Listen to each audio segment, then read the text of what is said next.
Wendy, can you hear me? Yes, I can. Oh, hi, Yes, I Wendy. can, Greg. It seems to take quite a while after I open a big blue button window before I get desktop sharing or the upload file Yep. button. Is that normal, do you think? No, probably not. What I might do is I'm just going to grab Vinny and get him to come into this room, or Teresa, and they might be able to upload it differently for you from your last session. So Okay. Well, just give me a minute. I'll that'd just be have a good. little But chat with yeah, them. last time I opened the window, it did actually take a while, but then it opened and it hasn't done so far here. No I might worries. just do a little introduction anyway to I, people, if that's all right. Can I just check a couple of people say yes, please, in the chat window if you can hear me? This is Greg. Thanks, Christine. So just by way of introduction, I've met some of you before, certainly online at least. So you know who I am basically, but not all of you. So I'll just do a very quick introduction. My name's Greg Egan. I'm an ex-high school teacher from Brisbane in Australia, and I left that 8 years ago, and now I work with schools supporting their e-learning with a particular emphasis on Moodle, or particular emphasis on learning management systems, but within that, certainly Moodle is far and away the most common thing that I work with. So basically I work with the whole range of teachers across a school, and it tends to be a high school. Now, at the moment here in Queensland, that's year 8s, 13-year-olds up to year 12s, 17-year-olds. As of next year, we'll be including year 7 in the high schools as well, so we'll get the 12-year-olds going up to high school as well. So those are the teachers that I support. They have, as I'm sure you're aware, varying degrees of literacy within the ICTs. So basically, I help from the absolute beginners to people with somewhat more advanced skills. But generally, to be honest, it's generally helping beginning teachers or people who are starting out with Moodle is far and away the thing I spend most of my time with. So getting them comfortable with some of the basics, including, of course, those things like giving resources to the kids, and that might be adding files, adding folders, linking to websites, and then starting to get into, well, of course, embedding YouTube and similar things like that, and then trying to get a little bit more interactive with it and doing things like discussion forums, quizzes, and also getting the assignments online. So I think initially what I get is a lot of people saying to get an assignment online is to put a link to a task sheet, which they find kind of useful, but I think it's a far cry from what they can do, and so we get a lot of teachers eventually working up to using the Moodle assignment module, and they do find that very useful. Some of them also use the Turnitin plugin, so quite a number of schools do use the Turnitin plagiarism checker. Can I just ask who out there is also using that? Just let us know if you are. So those who have used the Turnitin plugin will probably, if you've used both that and the Moodle assignment, you'll probably agree that it's not as powerful in a lot of ways as the Moodle assignment. Personally, I do prefer the Moodle assignment module. I do believe I understand that they are going to merge in a not too distant future.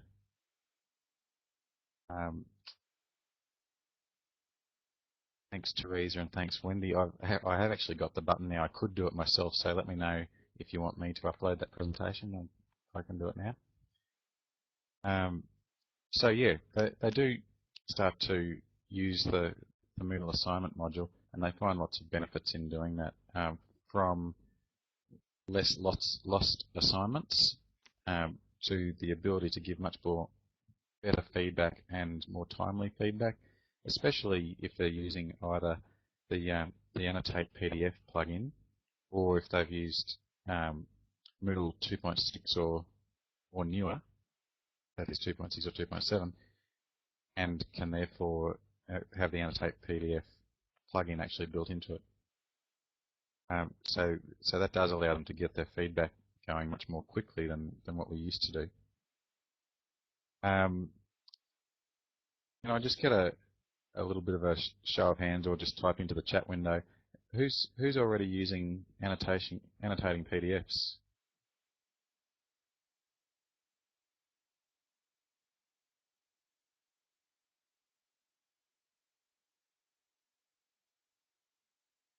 Okay, so Frank is good.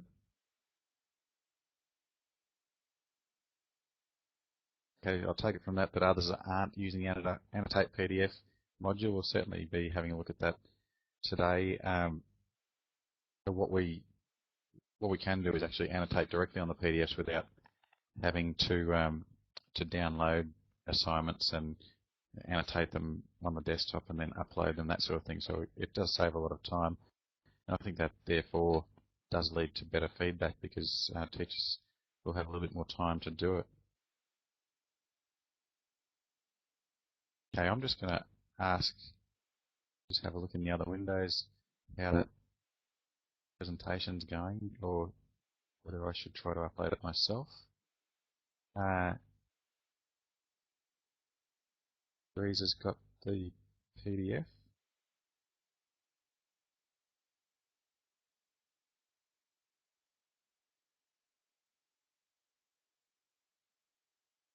Wendy and Teresa, I can see that I've now lost the button to upload it as well, and I once again don't have the shared desktop either.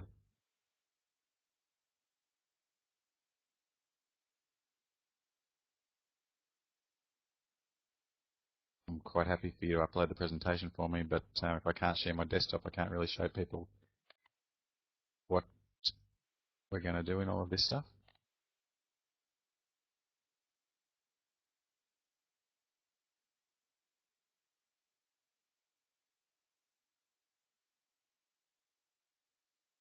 Just asking whether I need to restart Big Blue Button, or how we're going to share the desktop.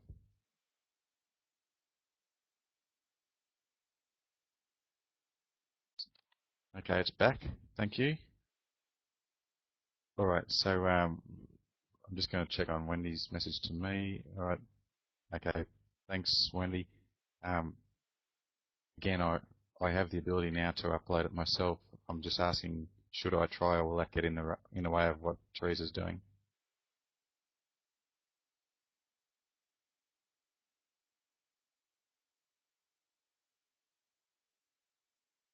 Okay.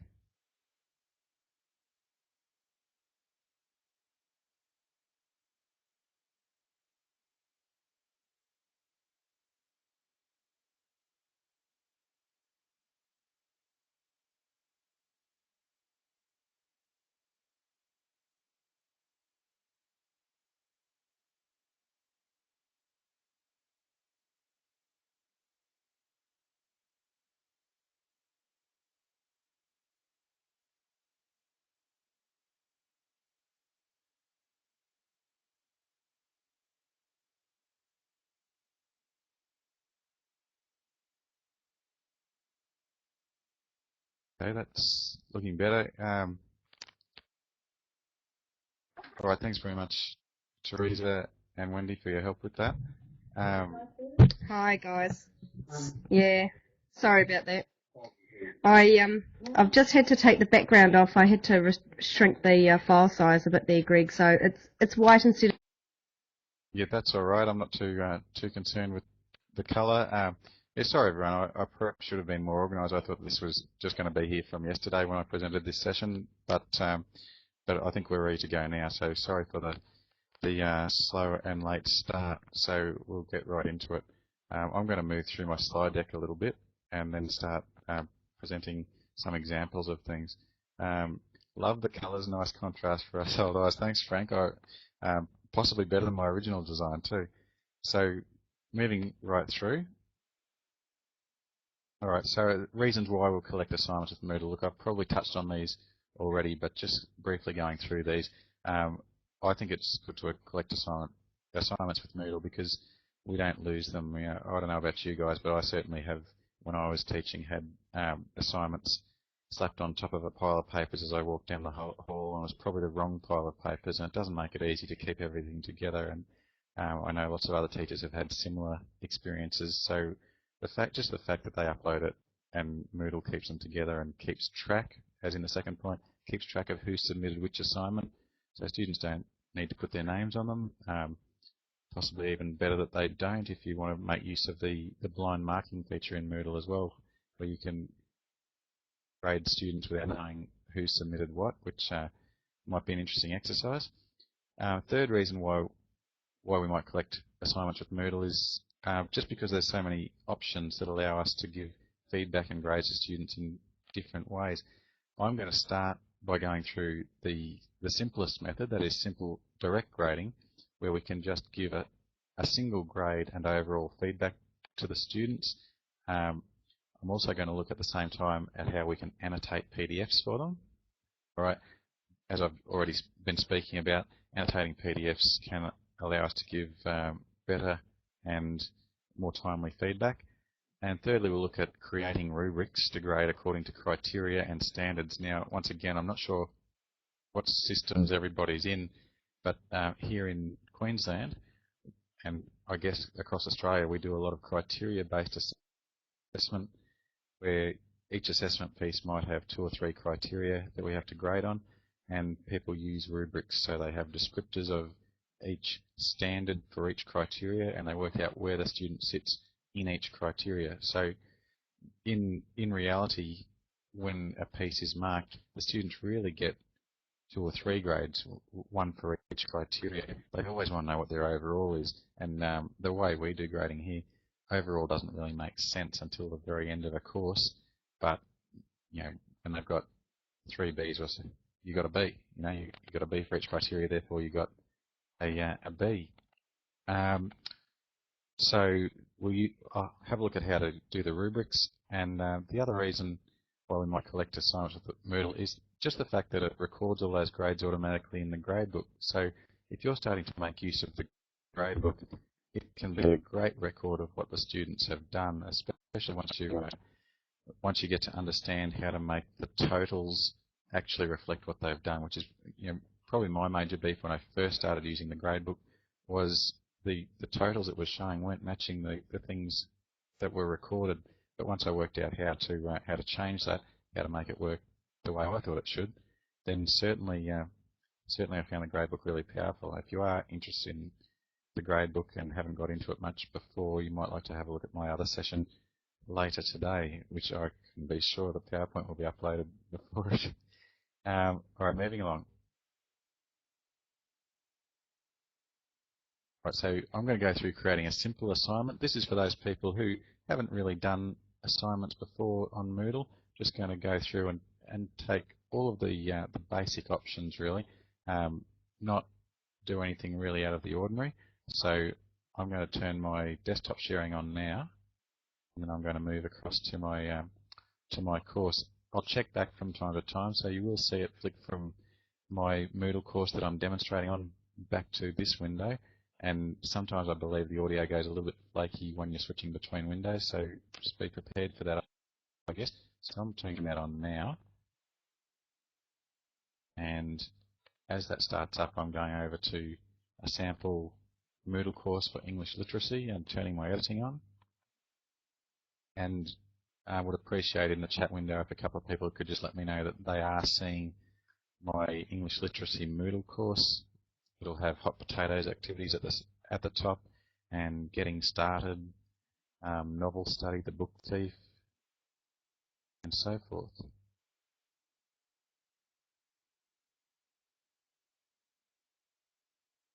Not yet.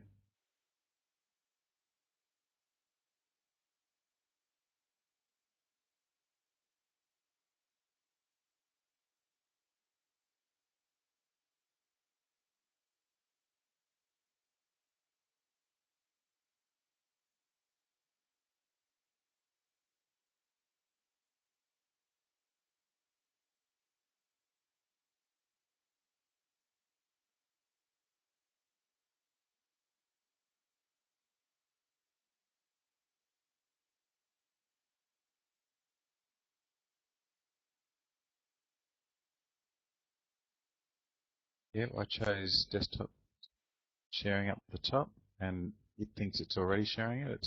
If I hover over that, thanks Dorothy. If I hover over that, it says stop sharing my desktop. I might stop it and try it again.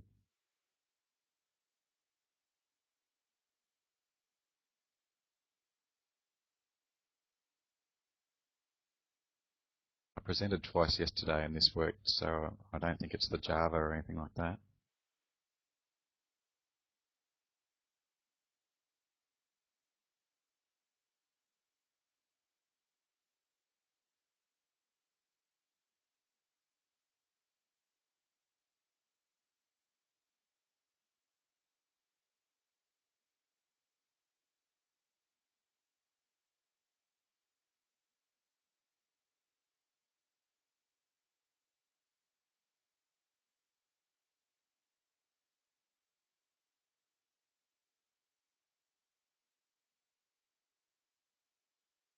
A special Queensland firewall.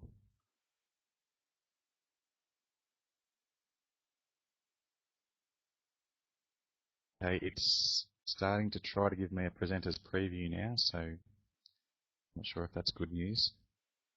Again, please let me know in the chat if it actually starts showing for you. I'll leave that window in the Moodle course for a moment, so hopefully you'll see something.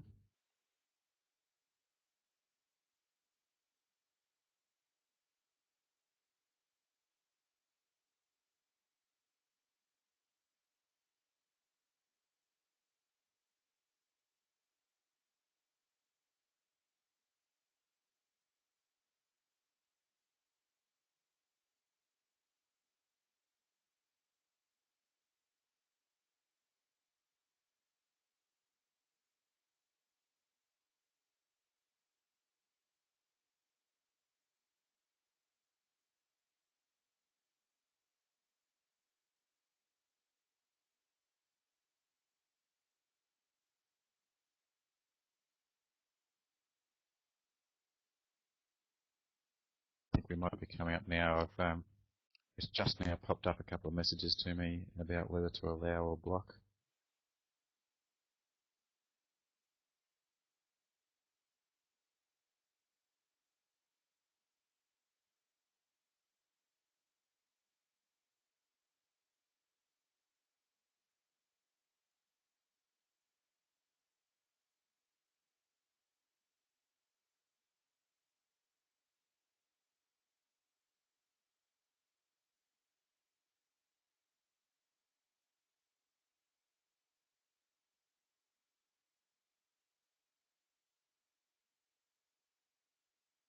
We're getting some encouraging signs.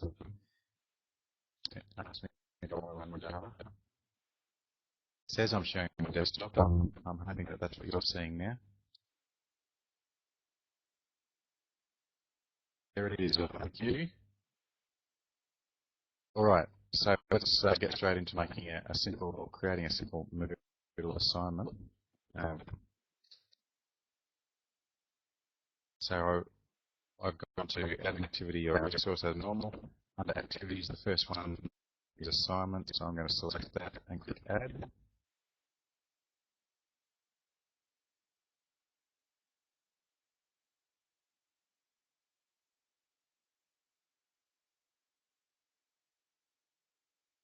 And this is an English assignment. It's called Exploring My World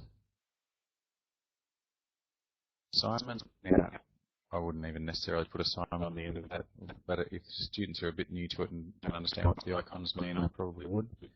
Right, please upload your assignment here as a PDF file.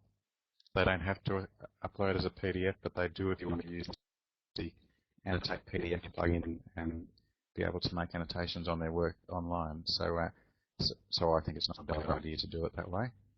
But now, we've got availability. I'm just going through these briefly for the benefit of those people who haven't really used the Moodle assignments before. So allow submissions from, right, if we're going to enable that, they can't submit before that particular date or time. There's a due date, and again, by default, it's enabled. Anything after that due date will be marked as late. There's also a cutoff date, which by default is not enabled, but if we do enable that, then anything that's received after that time, so let's make it, for example, the same as the due date, anything after that time will not be accepted by the system unless the teacher specifically goes in and grants an extension, which you can do as you go into grading assignments. I'll move then down to submission types. The kind of type of submission that I want is a file submission, that's a PDF. And maximum number of uploaded files, well, this depends on whether you're asking for drafts or things like that, or maybe you've got a kind of assignment where they have to upload multiple files. So I'm going to, just for this one, I'll say 2, 1 draft and then the final copy. Maximum submission size will depend on your core settings and your site settings, what you can give there, but I would think 1 megabyte should be plenty. Depends on if they're, what sort of file it is, of course, but also if they're packing big heavy images and things like that in, which might be a good idea to teach them how to not do that. Feedback types, well, this is really nice and simple. I'm just going to have feedback comments, but a useful thing that we might get a chance to look at later is offline grading worksheets. If you haven't or haven't used offline grading worksheets, I'd appreciate you just letting us know in the chat window there, because they can be really good in speeding up the marking on if you've got lots of marking to do. All right, requiring students to click submit button. I've never liked that option. I'll always leave it as no, because if we do make them do that, then it stops the students from being able to upload anymore, and they tend to do it on drafts and things, and the teacher can reverse it and set their assignment back to a draft, but it's just kind of messy, I think, and so I'll always leave that at no. But I do like this one, which I think is relatively new, requiring that students accept the submission statement. So there'll be a statement there saying that it's all their own work unless otherwise stated. So I like to set that one to yes. Keeping it simple, missing most of these. It's not a group assignment, we're not looking at that.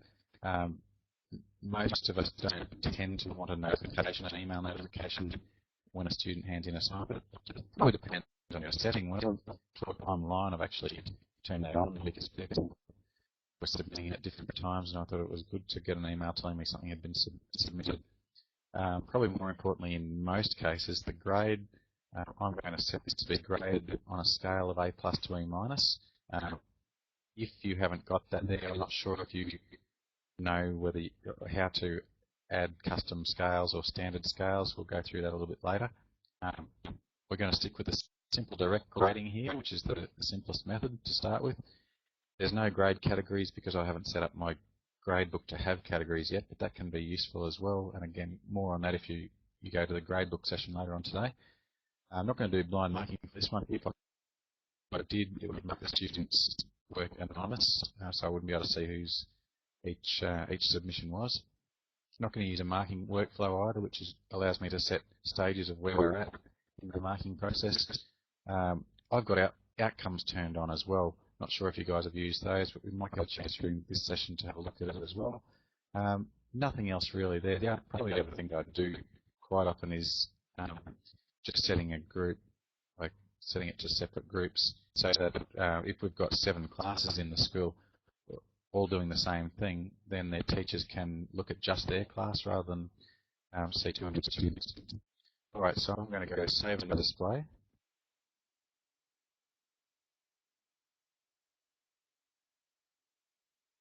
All right, so the assignment is there, and I can see it as a teacher, and I can go into your grade or submissions. Of course, there'll be no submissions yet, but what I'll do is give myself a student role and then switch my role to student so that I can upload an assignment. So I'll go in and do that within the course administration under users, enrolled users.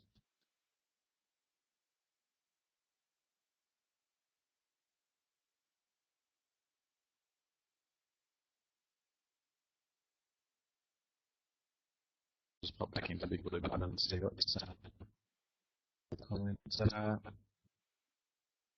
Okay, so Dorothy, you're asking, you would like to know about the offline grading worksheets, I think is what that one was about. All right, look, I already have a student role. which is great. I might enroll a few more users actually. I'm going to search for a student. I have a whole family of students in this system.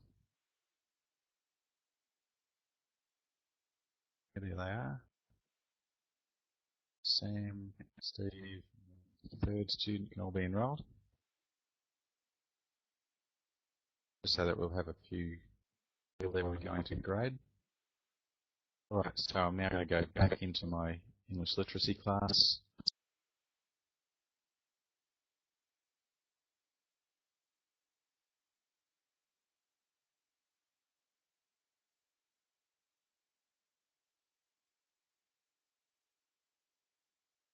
I'm going to switch my role to student.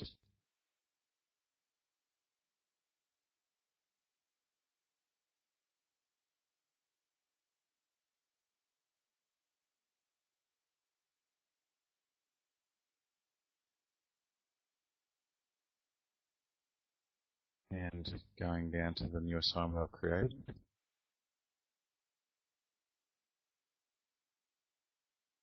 I'm going to add a submission.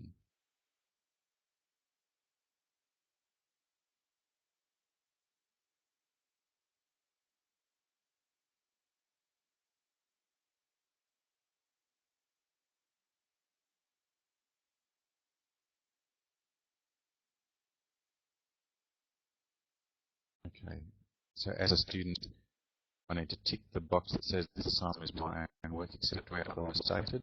So tick on that one. And I can drag and drop my assignment into here. Now everything's going a little bit slowly here, but it's just about ready to go. Alright, so student assignment is there. I can drag and drop it, wait for that to upload. When they're first doing it, it's worth just telling them they have to wait till it's fully uploaded and they can see the appropriate icon, in this case the PDF icon will come up.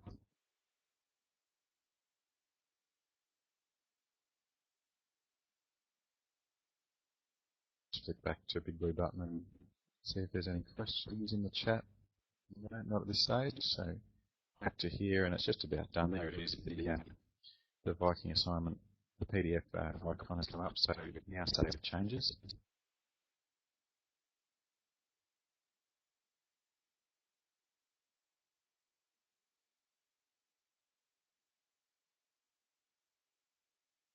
Alright, so that's done. They've uploaded an assignment. Going back to the course now, and then I'm going to return to my normal role so I can go in and grade that assignment and give some feedback.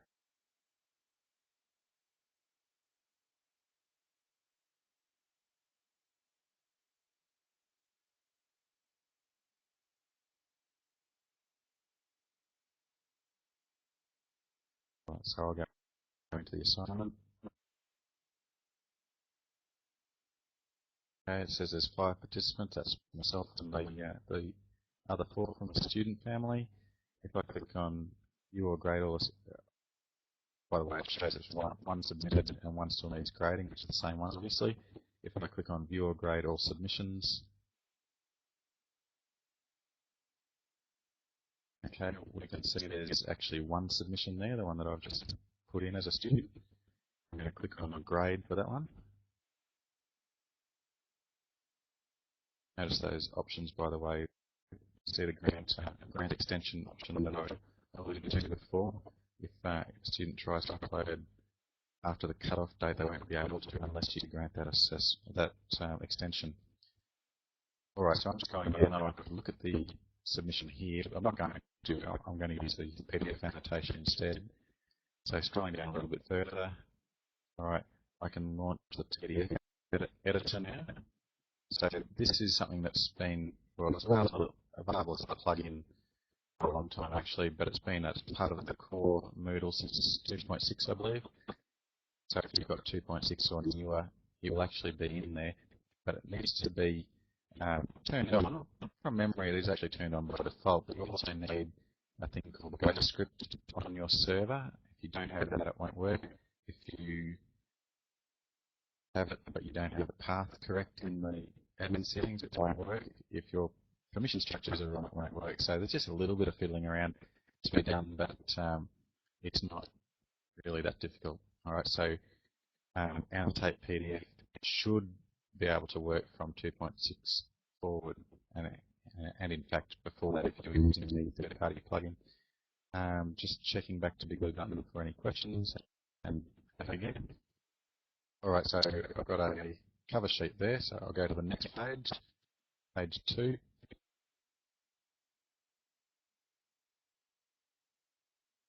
All right, so here I can start reading the assignment and putting some comments on, circling, using stamps and things like that. All right, so for starters, this looks very repetitive, so I'm going to let the student know. And if you saw my session yesterday, you might find that comment is very repetitive as well. I'm sure I said exactly that yesterday. So I've circled all of that. Now, over here is where I can add a text comment. I can change the color of the box here too. I'm going to click on this one and draw a rectangle where I can type a comment.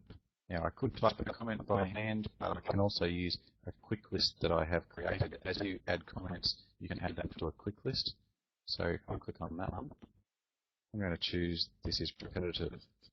All right, so it just makes things a bit quicker if you've got comments that you use a lot. And then, of course, you can add to those and edit them as well. Now, I can also change my stamp. All right, so I'm going to put a unhappy face on that one. Now I'm going to put a stamp there. All right, and there's a few other things you can do as well. You can highlight and you can change the color of highlighters, but once you start using this, I'm sure you'll explore all of those options and work it out for yourself because there's not really that much there. All right, I don't have to save. I just close that now. But down at the bottom, I do save changes, any change I've made to this assignment. Now, if that's a draft, it might be all that I did, or if I might have some overall comments here. It needs more work, Greg, and give them a grade as well, an overall grade. So I'm going to save changes now, and if I had more to grade, I could go save and show next. I'll just go save changes, and it will save. So they are saved and continue. And what I'm trying to do here is show you the full 360-degree process. So the teacher has created the assignment, the student has submitted the assignment, the teacher has gone and graded it or given feedback, but now I'll show you also the student picking up the feedback. So they will have got an email if all their emails are correct and you've got everything set up correctly in Moodle. They'll have got an email saying that the teacher has given feedback on that assignment, and it'll have a link which will bring them back here so they can see it. So I'm going to go back to my course and then switch my role again. Student.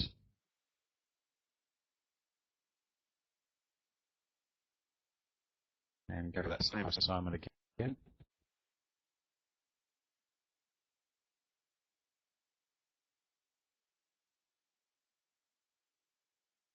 Alright, so it's got submission status, it's been graded, feedback down the bottom, I can see I've got a D, I can see some overall comments, and I've got an annotated PDF, so I can view the annotated PDF.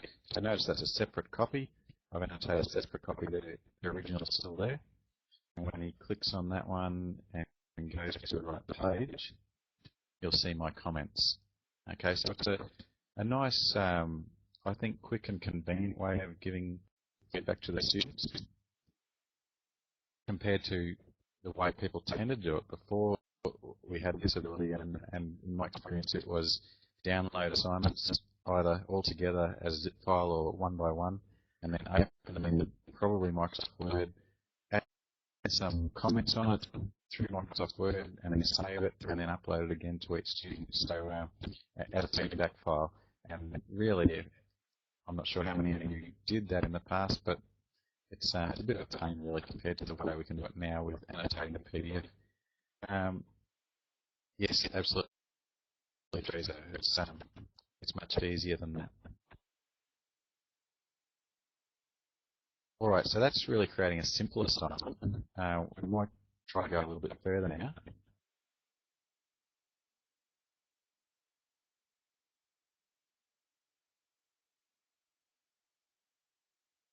All right, we've seen this student submits assignment as a PDF.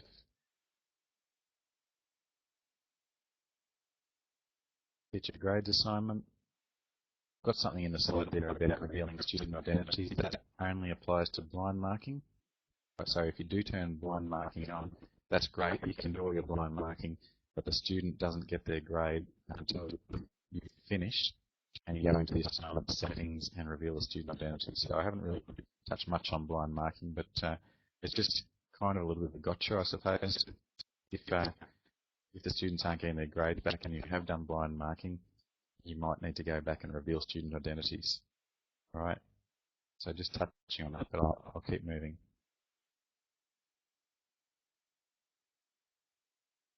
All right. Student can then click into the assignment and view grades, and can also view through the grade book. So if they, under course administration, if they click on grades, they'll be able to see their grades as well, unless you've specifically said in your course settings that you're not allowing them to view grades. I just ask for, in the chat window, a little bit of feedback on what roles you're taking. Are people teachers, or are you supporting teachers? So do you need to show other teachers how to do these things? All of the above. Supporting. Okay. So everyone's kind of, a lot of people are supporting, basically. So really, what I believe is that you really need to take the teachers through a similar process to what I've just done. That is the whole 360-degree process. When I first started supporting teachers with these kinds of things, I'd show them how to set up the assignment and probably thought I was finished, but really they need to see not only how to set up an assignment, but really importantly, how the student submits it, because they've got to know that and support students doing that. In some cases, you or I might support the students as well, and I do sometimes. But the teacher really has to know the whole process and how they can give their feedback and grades, and how the student picks up those things if they're going to feel comfortable in using these things.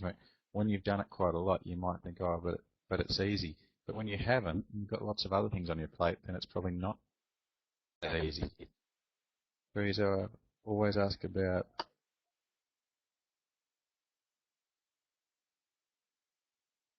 Yeah, absolutely. Being a student in a course really makes it a lot more clear, doesn't it? All right, look, I'll move along to grading assignments with outcomes. What certainly where I come from, we call these criteria in most cases, but they can also be done with vocational education and training. We usually say VET, but some people, someone yesterday made an interesting joke about VET being something completely different. But when we say VET, we're talking about vocational education and training. And for the vocational education, we don't use, or we don't call it criteria. We have other things that we grade on, and they tend to be competencies, units of competency and elements of competency and things like that. But outcomes can deal with either of those things. Can I just get a show in the chat window of who has used outcomes before, or who currently uses outcomes? Yep. There's certainly at least a couple of you do. So I'll show you how I would normally show teachers how to use outcomes. Now,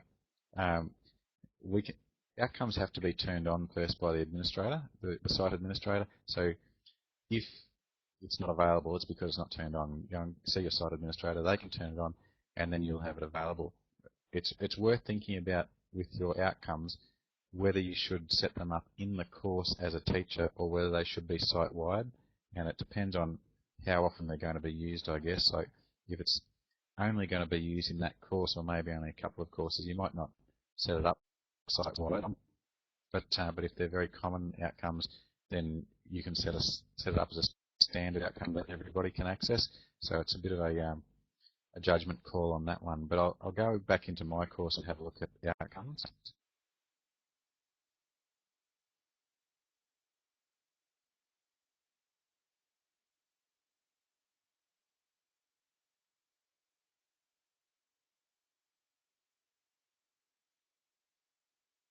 Right, so I'm just going to go back to my normal role.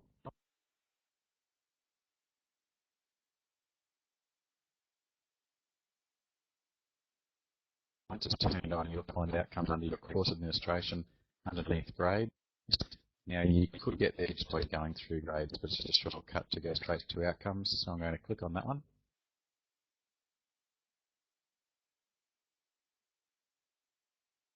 Right, now this is showing the outcomes used in this course. So I've already added one called Understanding and Responding to Texts, and called Read and Walk. I don't know why I got that one. It must have been added a long time ago. So that's a standard outcome. Now, if I want to add any new outcomes, I've got to go to Edit Outcomes, there or there.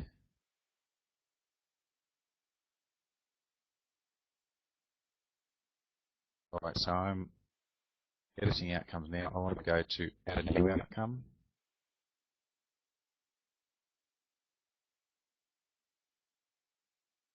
Alright, this one in this course is called Understanding and Controlling Textual Features.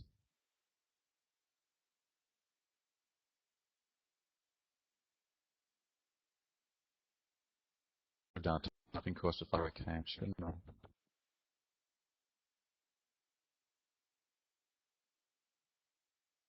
And I'll just call it Understanding and Controlling. Now, because I'm an administrator of this site, I could tick standard outcome. It will become available site-wide. I'm going to just leave this as a custom outcome for this course. So, now, when you add an outcome, you have to be able to grade it against some kind of a scale. And I've already added scales, so all these ones, including an A+ to E- scale. So I'm going to select that one.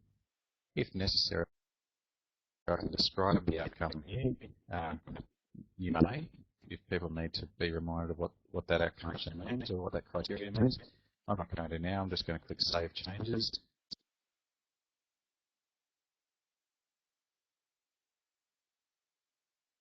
Alright, so it's been added into the custom outcomes rather than the standard outcomes. If I go back to outcomes used in course, there it is. Because it's a custom outcome, it must be used in this course. Otherwise, why would I be adding it? Because I can't access it from anywhere else. So it goes into the outcomes used in the course automatically. If I create it as a standard outcome, it would be over here, and I'll just add it into this course as well. Alright, so I'm going to go back to my course page and create another assignment. Actually, I don't think I need to create another assignment. I think I can add it into this assignment even though I've already graded something. I don't think that'll cause a problem. It's not my usual workflow, of course, but I'm pretty sure we can just add it in now.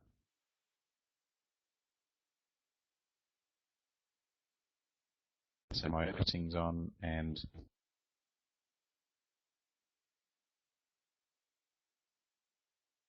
I'm going to edit settings for that assignment.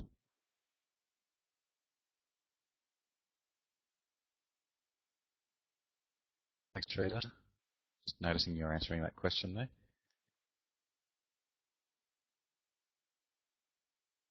Alright, so I'm scrolling down in my assignment settings to outcomes, and I'm saying, alright, understanding and responding to text. Both of these are going to be graded on that assignment now. So I'll save and display.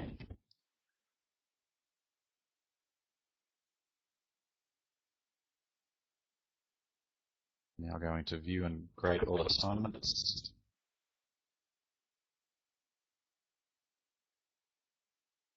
And back into my grading.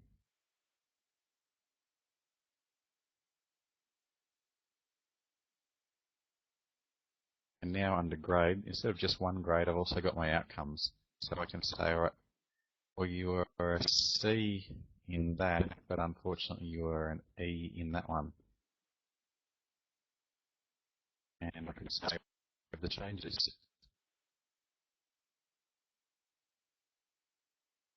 So you can keep track of how they're going on the particular criteria, and you can set up your grade book as well to account very well for the outcomes. You can set up, for example, a category in your grade book for each outcome, and you can make it aggregate that so that you can see exactly how they're going on each outcome or criteria as the course goes on. Okay, so just probably got about 10 minutes left, so I'm just quite keen to keep moving forward. But any questions at this stage about outcomes, about the stuff that we've done so far?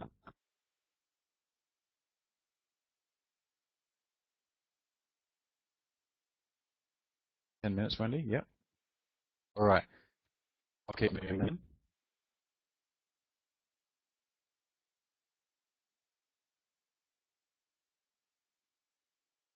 All right, now, I think the rubric is I won't say it's a new feature. It's not exactly a new feature, but relatively compared to the age of Moodle. It hasn't been around that long. I think I might be right in saying it came in at about 2.3 or 2.2. But still, I think it's probably not as widely used as it could be, and I think it's fantastic. I was actually describing this to my wife, who's an English teacher, only recently, and she's a pretty tough audience on this sort of stuff, I've got to say.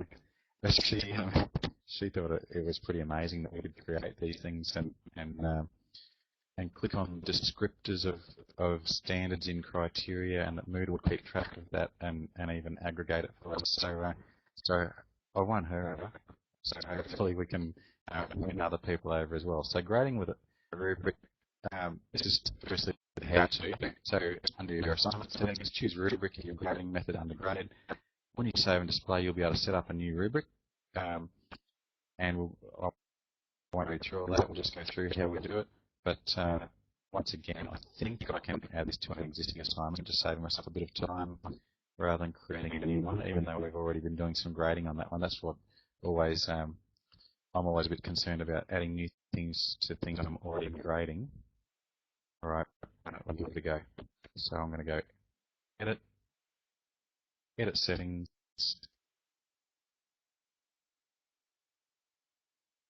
I don't know how it's going to feel when I say I'm not doing simple direct grading anymore. I'm doing rubric when I've already given them a simple direct grade. It'll cope.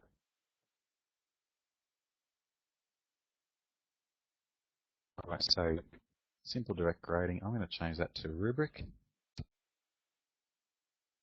Save and display across my fingers. Okay, so far so good. It looks like it's going to allow me to create a rubric. So I'm going to create a new grading form from scratch.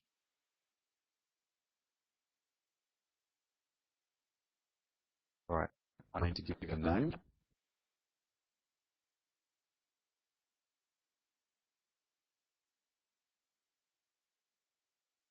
And don't need a description, so I'm not going to put one in. Right, this is the guts of it down here, the rubric itself. So what we need to do is click in here to actually edit the criterion. So I'm going to go into there and say first criterion is understanding and responding to contexts. And I'm going to add another criterion. This one is what I mentioned before, understanding and controlling textual features. Right, so I've got two criteria. I'm going to start adding levels, so descriptors of basically my E's through to my A's in that particular criteria. Now I have prepared some earlier, so I'm going to do some copying and pasting.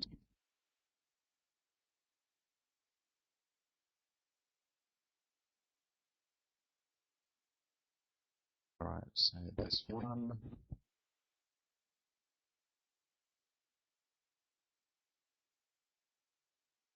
Two.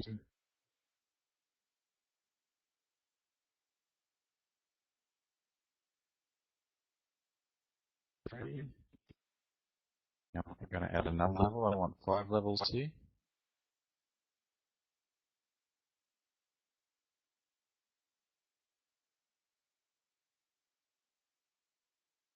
and one more.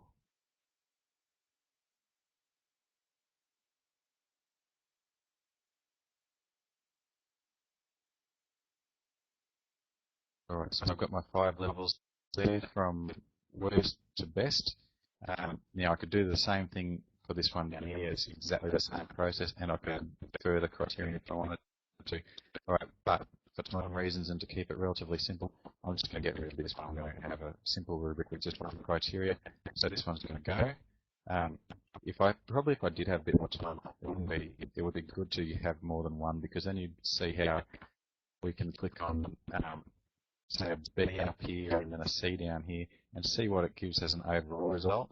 But just ask you to take a look for this. It does a pretty good job of aggregating them.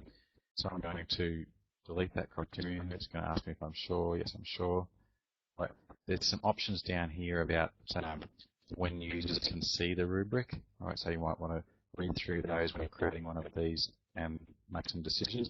I'm just going to save that rubric and make it ready.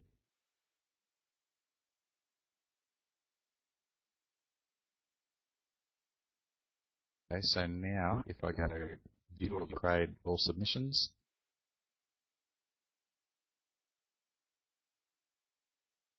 go into the grading area,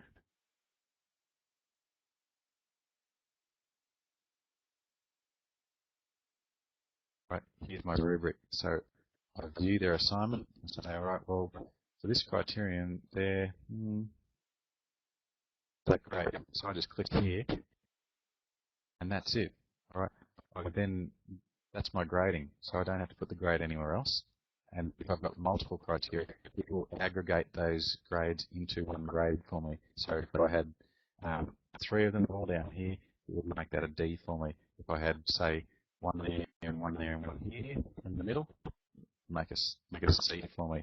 Okay, I'm mixing up a lot of things in the same assignment here, so it's probably getting a little bit complicated for the one assignment, but I'm just trying to demonstrate without having to keep creating new assignments just for time purposes. So again, if I just go back to the big blue button window, can I just see how many people are using the rubrics, or if not, do you think that that's something you would do? I'm just looking at Dorothy's response there. We put the effort into developing an assessment guide rigorously. We can copy and paste into here, and a lot of work is done for us. So yeah, I'd agree with that, Dorothy. So the work shouldn't be in the technical side of it. I don't think it is. It's more in the working out your assessment guides as well as you can. Frank, I see that you had to depart. All right, so thanks for dropping in. Now we are over the hour. I think I had the only other thing I had was really the offline grading worksheet. Might just talk about this one. All right. So we turn this on in the assignment settings under feedback types. Someone is setting up the assignment. I can show you some of this. I just want to go, I guess, talking into detail. We'll go into the settings for this assignment.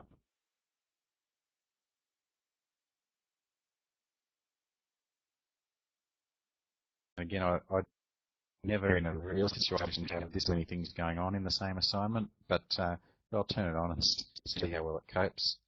So I'm scrolling down to feedback types, and I'm ticking offline grading worksheet. All right, and the idea of that is that it will make available an option to download a grading worksheet. Right, and I haven't actually used this with outcomes. I'm not sure how it goes with that, so we may be about to find out.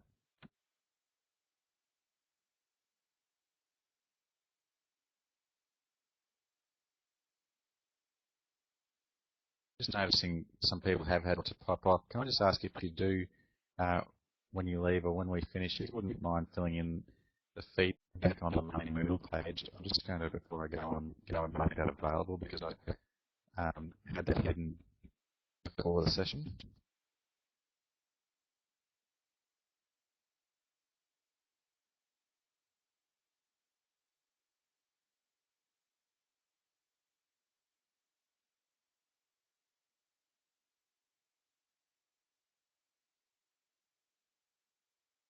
Okay, so just down the bottom the session feedback. I'd appreciate it if you could do that.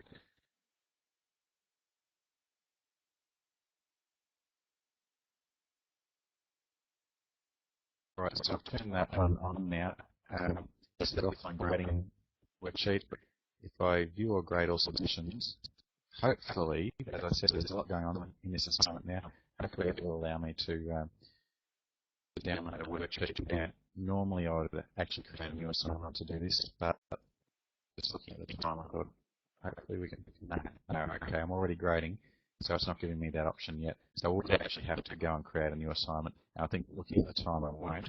But in the drop-down menu there, you would have an option to download a grading worksheet, and you can open that in your spreadsheet program, quite commonly Excel or something else, and it will just give you the ability to grade offline. So if you've got 30 assignments to grade, you can go down the grade column, adding A pluses and D minuses and whatever it is, and adding your feedback as well to the feedback column. So it makes it much quicker not having to wait for those screen refreshes that you get when you're online.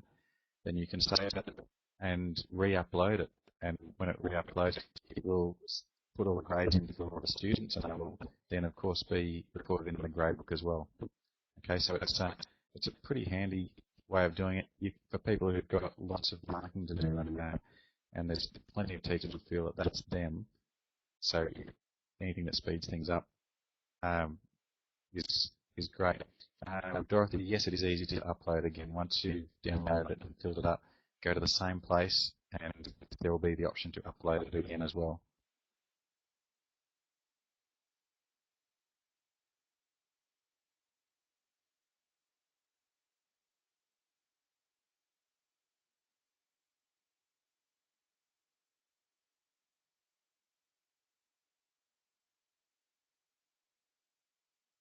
Okay, guys, if you've got any specific questions at this stage, please do put them in the chat window, or if you think of anything else, feel free to go back to the course and go into the forum.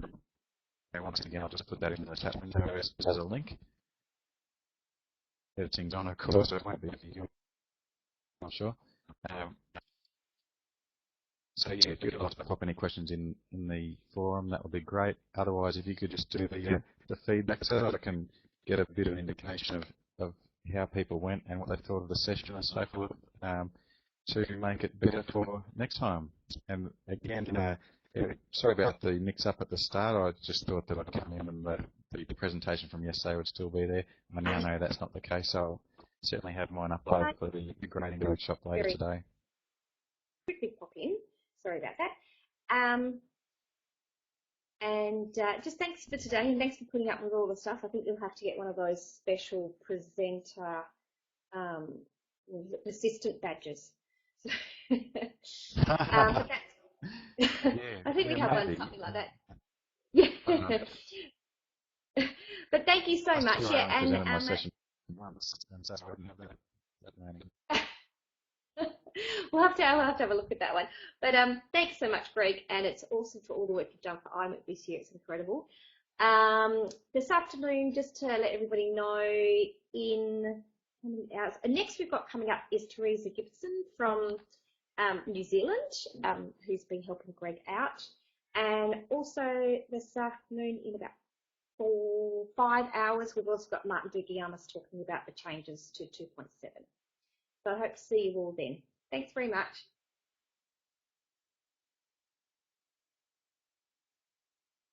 Thanks, everybody. I'm going to sign out in a moment. If you do have any other questions or comments, please feel free to put them in the chat window, otherwise in the forum. Thanks, guys. Me too, Dorothy. Thanks, Teresa. Good luck with your session.